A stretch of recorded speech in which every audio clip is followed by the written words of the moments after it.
Bible अध्ययन में आप सभी का स्वागत है। आज हम अध्ययन करने जा रहे हैं उत्पत्ति की पुस्तक, उसका 9वां अध्याय। इस वीडियो में हम 9 से 11 का अध्ययन करेंगे उत्पत्ति की पुस्तक का, और भजन संहिता 4 का भी अध्ययन करेंगे। तो चलिए शुरू करते हैं। उत्पत्ति 9वें अध्याय का विषय है परमेश्वर का नूह के साथ वाचा बांधना। परमेश्वर ने नूह और उसके पुत्रों को आशीष दी और उनसे कहा, फूलो फलो और बढ़ो और पृथ्वी में भर जाओ। तुम्हारा डर और भय पृथ्वी के सब पशुओं और आकाश के सब पक्षियों और भूमि पर के सब रेंगने वाले जंतुओं और समुद्र के सब मछलियों पर बना रहेगा। ये सब तुम्हारे वश में कर दिए जाते हैं। सब चलने वाले जंतु तुम्हारे खाने के लिए होंगे। जैसे कि तुमको हरे हरे छोटे पेड़ दिए गए हैं, वैसे ही अब सब कुछ देता हूँ। पर मांस को प्राण अर्थात लहू समेत ना खाना, और निश्चय ही मैं तुम्हारी लहू अर्थात प्राण का बदला लूंगा। सब पशुओं और मनुष्यों दोनों में से मैं उसे लूंगा। मनुष्य के प्राण का बदला मैं एक एक के भाई बंधु से लूंगा। जो कोई मनुष्य का लहू बहाएगा, उसका लहू मनुष्य ही से बहाया जाएगा, क्योंकि परमेश्वर ने मनुष्य को अपने ही स्वरूप के अनुसार बनाया है। और तुम फूलो फलो और बढ़ो और पृथ्वी पर बहुतायत से संतान उत्पन्न करके उसमें भर जाओ। फिर परमेश्वर ने नूह और उसके पुत्रों से कहा, सुनो, मैं तुम्हारे साथ और तुम्हारे पश्चात जो तुम्हारा वंश होगा उसके साथ भी वाचा बांधता हूँ। सब जीवित प्राणियों से भी जो तुम्हारे संग हैं, क्या पक्षी, क्या घरेलू पशु, क्या पृथ्वी के सब बेनेल पशु, पृथ्वी के जितने जीव जंतु जहां से निकले हैं, मैं तुम्हारे साथ अपनी ये वाचा बांधता हूँ कि ये सब प्राणी जल प्रलय से नष्ट ना होंगे और पृथ्वी का नाश करने के लिए फिर जल प्रलय ना होगा। परमेश्वर ने कहा, जो वाचा मैं तुम्हारे साथ और जितने जीवित प्राणी तुम्हारे संग हैं उन सब के साथ भी युग युग की पीढ़ियों के लिए बांधता हूँ, उसका ये चिन्ह है, मैंने बादल में अपना धनुष रखा है। हम देखते हैं इंद्रधनुष को, वो मेरे और पृथ्वी के बीच में वाचा का चिन्ह होगा। आज भी हम देखते हैं जब ज्यादा बारिश होती है तो आकाश में जो है इंद्रधनुष हमें दिखाई देता है 7 रंगों वाला। जब मैं, यानी कि परमेश्वर कह रहे हैं, जब मैं पृथ्वी पर बादल फैलाऊंगा तब बादल में धनुष दिखाई देगा। तब मेरी जो वाचा तुम्हारे और सब जीवित शरीरधारी प्राणियों के साथ बनी है उसको मैं स्मरण करूंगा। तब ऐसा जल प्रलय फिर ना होगा जिससे सब प्राणियों का विनाश हो। बादल में जो धनुष होगा, मैं उसे देख के ये सदा की वाचा स्मरण करूंगा जो परमेश्वर के और पृथ्वी पर के सब जीवित शरीरधारी प्राणियों के बीच बंधी है। फिर परमेश्वर ने नूह से कहा, जो वाचा मैंने पृथ्वी भर के सब प्राणियों के साथ बांधी है उसका चिन्ह यही है। नूह और उसके पुत्र। नूह के पुत्र जो जहाज में से निकले वे शेम, हाम और येपेत थे, और हाम कनान का पिता हुआ। नूह के 3 पुत्र यही हैं और इनका वंश सारी पृथ्वी पर फैल गया। नूह किसान करने लगा, उसने दाख की बारी लगाई और वो दाख मधु पीकर मतवाला हुआ और अपने तंबू के भीतर बिना कपड़े के सो गया। तब कनान के पिता हाम ने अपने पिता को बिना कपड़ों के देखा और बाहर आकर अपने दोनों भाइयों को बतला दिया। तब शेम और येपेत दोनों ने कपड़े लेकर अपने कंधे पर रखे और पीछे की ओर उल्टा चलकर अपने पिता के तन को ढक दिया, और वे अपना मुख पीछे की ओर किए हुए थे। इसलिए उन्होंने अपने पिता को बिना कपड़ों के ना देखा। नूह का नशा उतर गया। तब उसने जान लिया कि उसके छोटे बेटे ने उसके साथ क्या किया। इसीलिए उसने कहा, कनान शापित हो, वह अपने भाई बंधुओं के दास का दास हो। फिर उसने कहा, शेम का परमेश्वर यहोवा धन्य है और कनान शेम का दास हो। परमेश्वर येपेत के वंश को फैलाए और वह शेम के तंबुओं में बसे और कनान उसका दास हो। जल प्रलय के पश्चात नूह 350 वर्ष जीवित रहा। इस प्रकार नूह की कुल आयु 950 वर्ष की हुई, फिर वो मर गया। 10वां अध्याय, नूह की वंशावली। नूह के पुत्र शेम, हाम और येपेत थे। उनके पुत्र जल प्रलय के बाद उत्पन्न हुए और उनकी वंशावली ये है। येपेत के पुत्र गोमेर, मगोग, मदे, याबान, तुबल, शेमेक और तिरास हुए। गोमोर के पुत्र अश्कानज, रिपत और तोगार्म हुए। और याबान के वंश में एलीशा और तरशीश और किती और दोदानी लोग हुए। इनके वंश अन्य जातियों के द्वीपों के देशों में ऐसे बढ़ गए कि वे विभिन्न विभिन्न भाषाएं, कुलों और जातियों के अनुसार अलग अलग हो गए। हाम के पुत्र कूश, मिस्र, फूत और कनान हुए। कूश के पुत्र सबा, हाबिला, सबाता, रामा, सबूतक हुए और रामा के पुत्र शाबा और दादन हुए। कूश के वंश में निमोद्र भी हुआ। पृथ्वी पर पहला वीर वही था, निमोद्र। वो यहोवा की दृष्टि में पराक्रमी, शिकार खेलने वाला ठहरा। इससे यह कहावत चली, निमोद के समान यहोवा की दृष्टि में पराक्रमी, शिकार खेलने वाला। उसके राज्य का आरंभ शिनार देश में बेबीलोन, एरेक, अकाद और कलेन से हुआ। उस देश ने वह निकलकर अशूरों को गया और निनवे, रहबोतीर और कलहा को, और निनवे के कलहा के बीच जो रेसेन है उसे भी बसाया। बड़ा नगर यही है।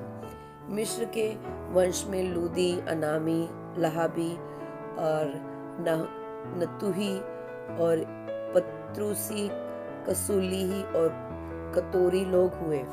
कसलूहियों में से तो पलिस्तीती लोग निकले। कनान के वंश में उसका जेठा पुत्र सीदोन, तब हित्र, यबूसी, एमोरी, गिरगाशी, हिबी, अर्की, सीनी, अवादी, सामारी और हमाती लोग भी हुए। फिर कनानियों के कुल में भी फैल गए और कनानियों की सीमा सीदोन से लेकर गरार के नगर से होकर आजा तक और फिर सदोम, अमोरा और आदम और सबोयमी के मार्ग से होकर लाशा तक हुए। हमा के वंश में यही हुए और ये भिन्न भिन्न कुलों, भाषाओं, देशों और जातियों के अनुसार अलग अलग हो गए। शेम जो सब एबेर वासियों का मूल पुरुष हुआ, जो येपेत का जेठा भाई था। जेठा भाई यानी बड़ा भाई। उसके भी पुत्र हुए। शेम के पुत्र एलाम, अशुर, अप्रछद, लूद, अराम हुए। अराम के पुत्र ऊस, हुल, गेतेर और मश हुए। और अप्रछद के शेला को, और शेला ने एबेर को जन्म दिया। और एबेर के 2 पुत्र उत्पन्न हुए। एक का नाम पेलेग इस कारण रखा गया कि उसके दिनों में पृथ्वी बट गई। पेलेग जो नाम है, उसके दिनों में जो है पृथ्वी यानी धरती जो है बट गई। और उसके भाई का नाम योक्तान था। योक्तान ने अल्मोदाद से लेप, हस, मशवेत, येराह और यदोरवामा, उजाला, दिक्कला, ओबाला, अबीमाइल, शबा ओपीद, हबीला और योबाब को जन्म दिया। ये ही सब योक्तान के पुत्र हुए। इनके रहने का स्थान मेशा से लेकर सपारा, जो पूर्व में एक पहाड़ है, उसके मार्ग तक हुआ। शेम के पुत्र यही हुए और ये विभिन्न विभिन्न कुलों, भाषाओं और देशों, जातियों के अनुसार अलग अलग हो गए। नूह के पुत्रों के घराने यही हैं और उनकी जातियों के अनुसार उनकी वंशावली यही है। और जल प्रलय के पश्चात पृथ्वी में भर गई जातियां इन्हीं में से होकर बढ़ गई। अध्याय 11, मनुष्य की भाषा में गड़बड़ी। सारी पृथ्वी पर एक ही भाषा और एक ही बोली थी। उस समय लोग पूर्व की ओर चलते चलते शिनार देश में एक मैदान पाकर उसमें बस गए। तब वे आपस में कहने लगे, आओ हम ईंट बना के अलग अलग आग में पकाएं। और उन्होंने पत्थर के स्थान पर ईंट से और चूने के स्थान पर मिट्टी के गारे से काम लिया। फिर उन्होंने कहा, आओ हम एक नगर और एक गुम्मट बना लें, जिसकी चोटी आकाश से बात करे। इस प्रकार से हम अपना नाम करें, ऐसा ना हो कि हमको सारी पृथ्वी पर फैलना पड़े। जब लोग नगर और गुम्मट बनाने लगे, तब उन्हें देखने के लिए यहोवा उतर आया। बहुत बड़ी बात है, यहाँ पर परमेश्वर उतर आए। और यहोवा ने कहा, मैं क्या देखता हूँ कि सब एक ही दल के हैं और भाषा भी उन सबकी एक ही है। और उन्होंने ऐसा ही काम भी आरंभ किया। और अब जो कुछ वे करने का प्रयत्न करेंगे, उसमें से कुछ भी उनके लिए अनहोना ना होगा। इसलिए आओ हम उतर के उनकी भाषा में गड़बड़ी डालें कि वे एक दूसरे की बोली को ना समझे। इस प्रकार यहोवा ने उनको वहां से सारी पृथ्वी के ऊपर फैला दिया। उन्होंने उस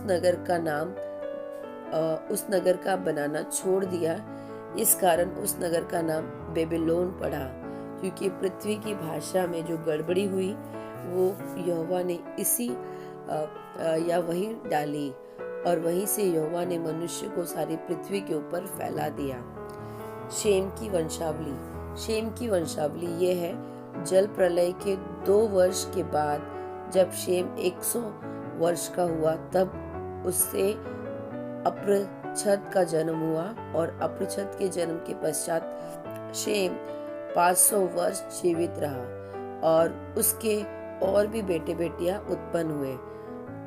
जब अप्रछद 35 वर्ष का हुआ, तब उससे शेले का जन्म हुआ। और शेले के जन्म के पश्चात अप्रछद 403 वर्ष और जीवित रहा और उसके और भी बेटे बेटियां उत्पन्न हुए। जब शेले 30 वर्ष का हुआ, तब उसके द्वारा एबेर का जन्म हुआ। और एबेर के जन्म के पश्चात शेले 403 वर्ष और जीवित रहा और उसके और भी बेटे बेटियां उत्पन्न हुए। जब एबेर 34 वर्ष का हुआ, तब उसके द्वारा पेलेग का जन्म हुआ। और पेलेग के जन्म के पश्चात एबेर 400 वर्ष और जीवित रहा और उसके और भी बेटे बेटियां उत्पन्न हुए। जब पेलेग 30 वर्ष का हुआ, तब उसके द्वारा रू का जन्म हुआ। और रू के जन्म के पश्चात पेलेग 209 वर्ष जीवित रहा और उसके और बेटे बेटियां उत्पन्न हुए। जब रू 32 वर्ष का हुआ, तब उसके द्वारा सरू का जन्म हुआ। और सरू के जन्म के पश्चात रू 207 वर्ष और जीवित रहा और उसके और भी बेटे बेटियां उत्पन्न हुए। जब सरूग 30 वर्ष का हुआ, तब उसके द्वारा नाहोर का जन्म हुआ। और नाहोर के जन्म के पश्चात सरूग 200 वर्ष और जीवित रहा और उसके और भी बेटे बेटियां उत्पन्न हुए। जब नाहोर 29 वर्ष का हुआ, तब उसके द्वारा तेरह का जन्म हुआ। और तेरह के जन्म के पश्चात नाहोर 129 वर्ष जीवित रहा और उसके और भी बेटे बेटियां उत्पन्न हुए। जब एक 17 वर्ष का हुआ, तब उसके द्वारा अब्राहम, नाहोर और हारान उत्पन्न हुए। तेरह की वंशावली यह है। तेरह से अब्राहम, नाहोर और हरान का जन्म हुआ। हरान से लूत का जन्म हुआ। और हरान अपने पिता के सामने ही कसादियों के ऊर नामक नगर में, जो उसकी जन्म भूमि थी, मर गया। अब्राम और नाहोर दोनों ने विवाह किया। अब्राहम की पत्नी का नाम सारे और नाहोर की पत्नी का नाम मिल्का था। यह उस हरान की बेटी थी जो मिल्का और यिसक दोनों का पिता था। सारे तो बांझ थी, उसके संतान न थी। तेरह अपने पुत्र अब्राम और अपने पोते लूत जो हरान का पुत्र था, और अपनी बहू सारे जो उसके पुत्र अब्राम की बेटी थी, अब्राम की पत्नी थी, इन सबों को लेकर कसादी के ऊर नगर से निकला और कनान देश जाने को चला, पर हरान नामक देश में पहुंचकर वहीं रहने लगा। जब तेरह 205 वर्ष का हुआ तब वह हरान देश में मर गया। जब मैं पुकारूं तब तू मुझे उत्तर देगा। मुझ पर अनुग्रह कर और मेरी प्रार्थना सुन ले। हे मनुष्यों के पुत्रों, कब तक मेरी महिमा का अनादर होता रहेगा? तुम कब तक व्यर्थ बातों से प्रीति रखोगे और झूठी युक्तियों की खोज में रहोगे? ये जान लो कि यहोवा ने भक्त को अपने लिए अलग कर रखा है। जब मैं यहोवा को पुकारूंगा तब वह सुन लेगा। कांपते रहो और पाप मत करो। अपने अपने बिछोने पर मन ही मन सोचो और चुपचाप रहो। धर्म के बलिदान चढ़ाओ और यहोवा पर भरोसा रखो। यहोवा से है जो कहते हैं, कौन हमको कुछ भलाई दिखाएगा? हे यहोवा, तू अपने मुख का प्रकाश हम पर चमका। तूने मेरे मन में उससे कई अधिक आनंद भर दिया है, जो उनको अन्न और दाखमधु की बढ़ती से होता है।